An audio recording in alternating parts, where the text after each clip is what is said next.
প্রাণ নিয়ে বন্যার্তদের পাশে দাঁড়িয়েছেন বৈষম্য বিরোধী ছাত্র আন্দোলনের শিক্ষার্থীরা। সকাল থেকে একদল শিক্ষার্থী ঢাকা বিশ্ববিদ্যালয় টিএসসিতে গণত্রাণ সংগ্রহ কার্যক্রমে ব্যস্ত সময় পার করছেন।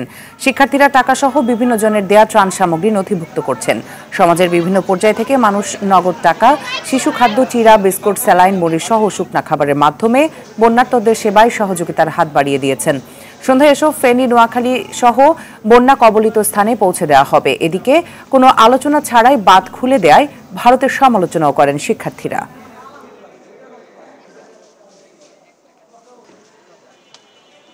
পুরায় যেখান থেকে মূলত বাঁধটি ছেড়ে দেওয়া হয়েছে সেখানে গতকাল বিকাল থেকে বৃষ্টি নেই বললে চলে।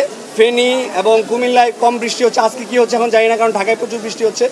আর বৃষ্টির কারণে গতকাল রেস্কিউ টিম সঠিকভাবে কাজ করতে পারেনি।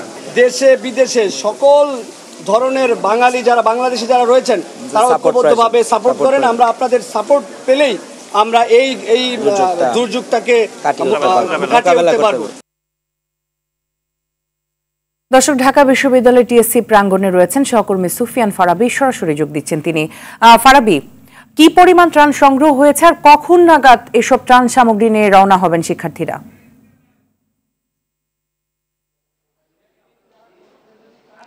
মিতু, আপনি যেমনটি বলছিলেন, আমরা রয়েছে এই মুহূর্তে ঢাকা বিশ্ববিদ্যালয়ের টিএসসি প্রাঙ্গণে। আমরা দেখছি যে এখানে গতকাল কিন্তু 5 ট্রাক খাদ্য এবং নিত্য প্রয়োজনীয় যেসব দ্রব্য রয়েছে সেগুলো নিয়ে শিক্ষার্থীদের ট্রাক কিন্তু ইতিমধ্যে বন্যা দুর্গত এলাকায় পৌঁছে গেছে এবং সেই সাথে 30 লক্ষ টাকা, প্রায় 30 লক্ষ টাকা কিন্তু ইতিমধ্যে তারা উত্তোলন করেছে এবং সেইগুলো দিয়ে বিভিন্ন ধরনের নিত্য প্রয়োজনীয় জিনিস কিনে কিন্তু সেখানে পাঠানো হচ্ছে। আজকেও কিন্তু একই কার্যক্রম চলছে এবং আমরা সকাল থেকে দেখছি যে ঢাকার বিভিন্ন প্রান্ত থেকে মানুষ আসছেন এবং তারা এসে কিন্তু শুকনো খাবার নিয়ে আসছেন এবং বিশুদ্ধ যে খাবার পানি সেগুলো নিয়ে আসছেন, সেই সাথে জামা কাপড় বা মহিলাদের যেসব প্রয়োজনীয় যেসব রয়েছে সেগুলো রয়েছেন। তবে তাদের সঙ্গে আমরা কথা বলেছিলাম, তারা বেশ কিছু পণ্যের এখন পর্যন্ত সংকট দেখতে পাচ্ছেন এবং এমন কিছু বিষয় তারা বলছেন যেগুলো হচ্ছে আমরা দেখি যে আসলে তাদের প্রয়োজন রয়েছে।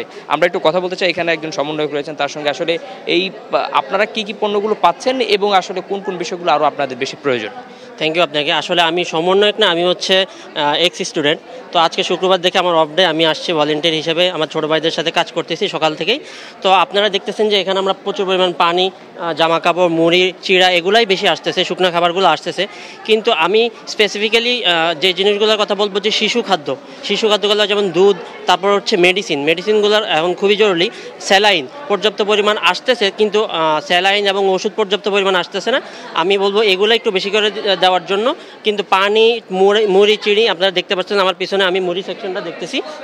তো মুড়ি আমি কালেকশন করতেছি, মুড়ি এবং চিড়া প্রচুর পরিমাণে আছে। কিন্তু ওষুধের বিষয়গুলো আমি বলবো, এছাড়াও রেইনকোট আছে, যেসব নিত্য প্রয়োজনীয় জিনিসগুলো বেশি দরকার ওই সিচুয়েশনে, যেমন বৃষ্টি হচ্ছে, রেইনকোটের দরকার এবং হচ্ছে লাইফ জ্যাকেট দরকার।